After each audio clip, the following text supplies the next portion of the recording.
Today we're going to take a look at the Captain America The Winter Soldier's 1/6 scale Golden Age Captain America movie promo edition figure from Hot Toys. So stick around.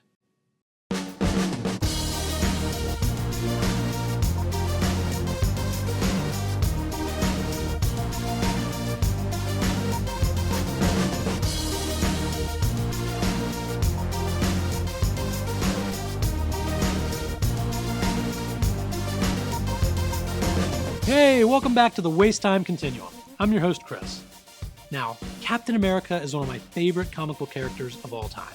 But unfortunately, I missed out on all the previous ones Hot Toys produced, making this my first Captain America figure. So let's not waste any more time. Let's check this guy out.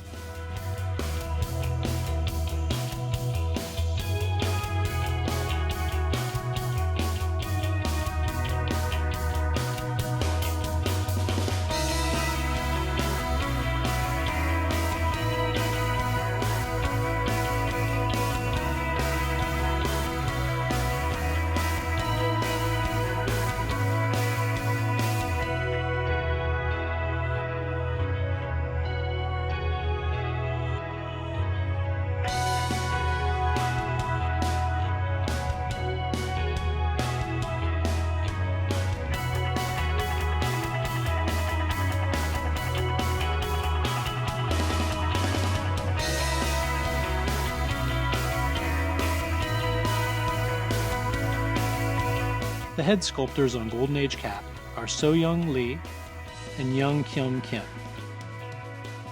The weakest part of this figure by far is the head sculpt. At certain angles it looks fine, but at other angles it just comes off looking really goofy. Now there's definitely a Chris Evans likeness there, and the helmet looks cool enough.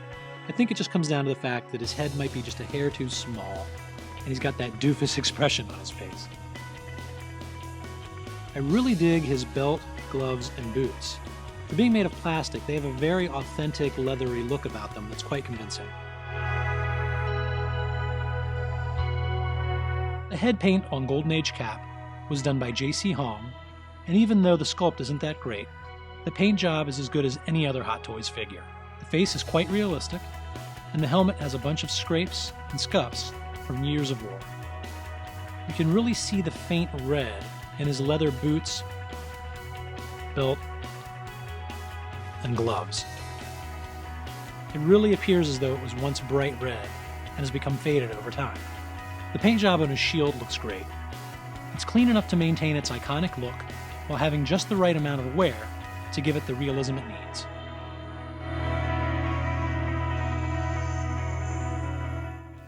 Jan Wong was the product costume designer on Golden Age Captain America. The tailoring quality on Cap is pretty fantastic. He's got all sorts of layered fabric and straps that are stitched to his chest, back, and legs. They've also been weathered pretty appropriately to reflect the years of combat that he's been through. Now the only thing I'm not sure about when it comes to his costume is his shoulders. They're made of like a vinyl or maybe plastic material. They have a little bit of a give when you pinch them. I'm not sure how it's going to hold up over the years, but I'll keep an eye on it.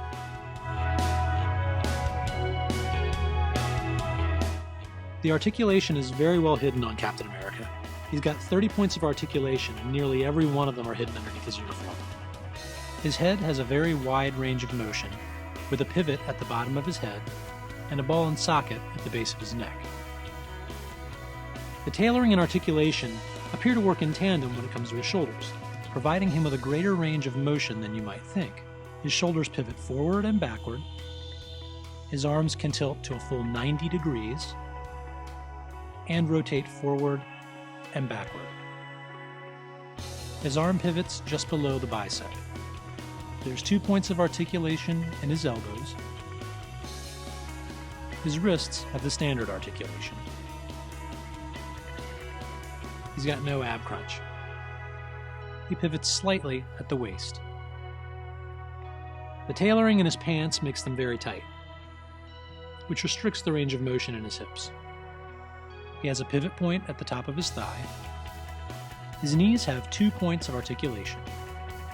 His ankles rotate 360 degrees, and his boots are made from a very flexible, rubbery material which gives him a great range of motion and flexibility in his ankles and toes.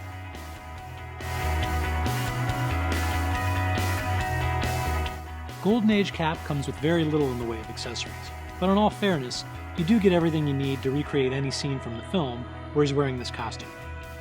He comes with pairs of interchangeable gloved hands.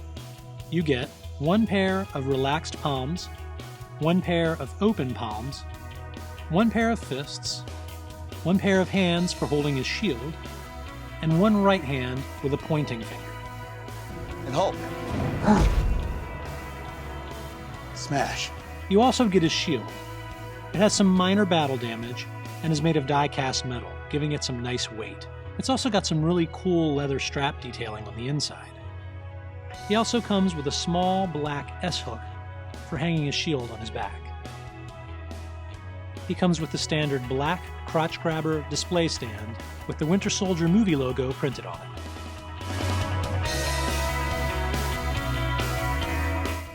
The head sculpt on this figure is not great, unfortunately.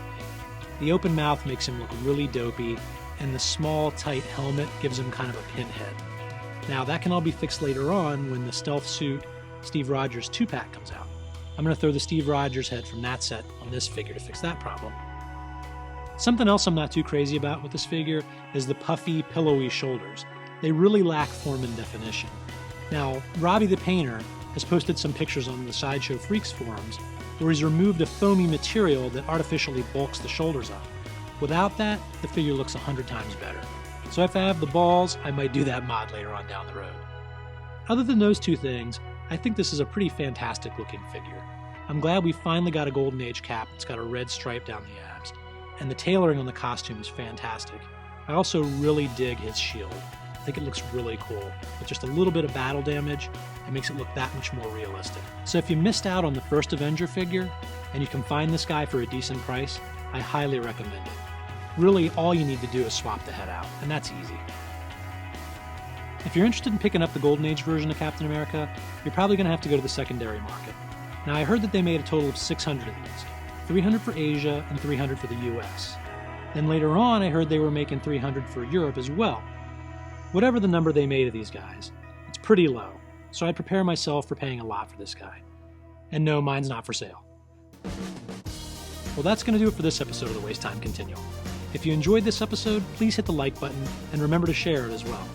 If you're not a subscriber, I think you should be. It only takes 1 second to hit the subscribe button, and you'll get updated with an email every time I upload a new episode. If you want to keep up on all I'm working on, you can find me on Facebook, Google+, and Twitter. You'll find the details to those below, as well as my email address. See you next time.